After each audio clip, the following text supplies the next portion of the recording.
On parle de troubles des comportements alimentaires pour désigner l'anorexie mentale, qui est une restriction alimentaire entraînant une perte de poids dangereuse, la boulimie nerveuse, qui se manifeste par des crises alimentaires fréquentes suivies de vomissements, l'hyperphagie boulimique, qui se caractérise par des crises alimentaires sans vomissement.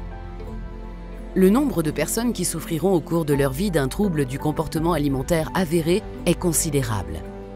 8,4% des femmes et 2,2% des hommes. Et ces chiffres montent à 20% des femmes et 14% des hommes pour les formes moins sévères.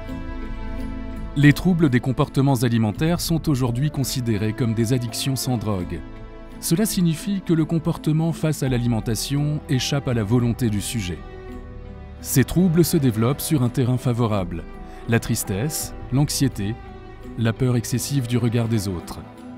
Il peut être lié au tempérament du sujet qui manque de confiance ou souffre d'une mauvaise estime de lui ou à un environnement stressant.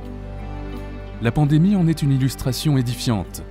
Certains événements traumatisants, comme le harcèlement à l'école, au lycée, les deuils, les agressions sexuelles, favorisent souvent la survenue du trouble.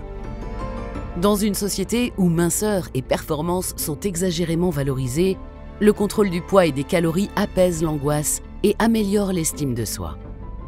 Malheureusement, ce contrôle alimentaire n'est pas durablement tenable et le comportement bascule souvent dans l'anorexie, la boulimie ou l'hyperphagie boulimique. C'est la spirale infernale, d'autant que la nourriture peut avoir une fonction apaisante. C'est la nourriture émotionnelle. Tôt ou tard, les troubles du comportement alimentaire handicapent la vie sociale, familiale, scolaire ou professionnelle durant plusieurs mois, plusieurs années, voire la vie entière. Parfois, ils engagent le pronostic vital ou conduisent au suicide. Si les jeunes sont les premiers touchés, ces troubles concernent tous les âges de la vie et les réseaux sociaux sont trop souvent promoteurs de la maladie. On pense alors au challenge du taille gap, à celui de la feuille A4, au site Proana.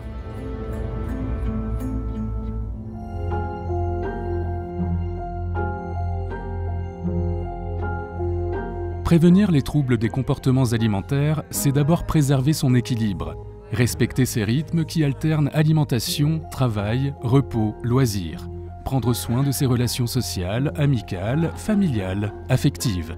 Prévenir les troubles des comportements alimentaires, c'est aussi accueillir ses peurs et ses tristesses avec bienveillance.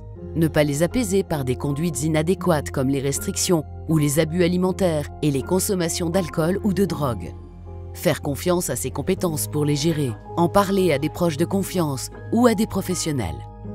Prévenir les troubles des comportements alimentaires, c'est enfin ne pas se laisser enfermer par les dogmes de la minceur et de la performance. C'est découvrir autour de soi les 1001 façons d'être séduisant, digne d'intérêt. Comprendre que le paraître est une chimère, que d'être est le fruit d'une alchimie bien plus intéressante qui allie la complexité du corps et l'esprit, celle de la création et de la rencontre, du sensible et de l'émotion. Mais quand le trouble est installé, il faut le combattre et pour cela, avoir recours aux professionnels de santé.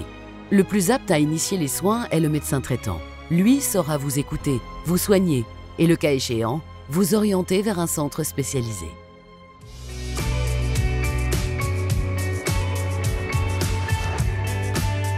L'hôpital Saint-Vincent-de-Paul vous propose un programme de soins adapté. Des médecins, soignants, psychologues, diététiciens, psychomotriciens et autres professionnels sont à votre écoute. Avec eux, vous impulserez une dynamique bienfaisante et bienveillante qui vous sortira de ce mauvais pas. Le traitement repose sur 3 piliers, la nutrition et les soins somatiques, les psychothérapies individuelles, familiales, en groupe, les soins corporels et à médiation sensorielle tels que l'activité physique adaptée, la psychomotricité, la musicothérapie. Le soin à médiation multisensorielle est un voyage dans le passé. Je revis des situations de 2 points de vue différents, celui de l'enfant que j'étais et celui de l'adulte que je suis devenu, qui sait apaiser les peurs ancrées durant l'enfance. L'atelier cuisine est un moment de convivialité accompagné d'une diététicienne. Je travaille sur ma relation avec la nourriture. J'apprends à accueillir les émotions avec la notion de sensorialité et de plaisir. La musicothérapie permet une mise en mouvement du corps et de l'esprit sur des rythmes ou des paroles qui libèrent, qui portent et qui ouvrent à une aisance corporelle et une autre représentation de soi.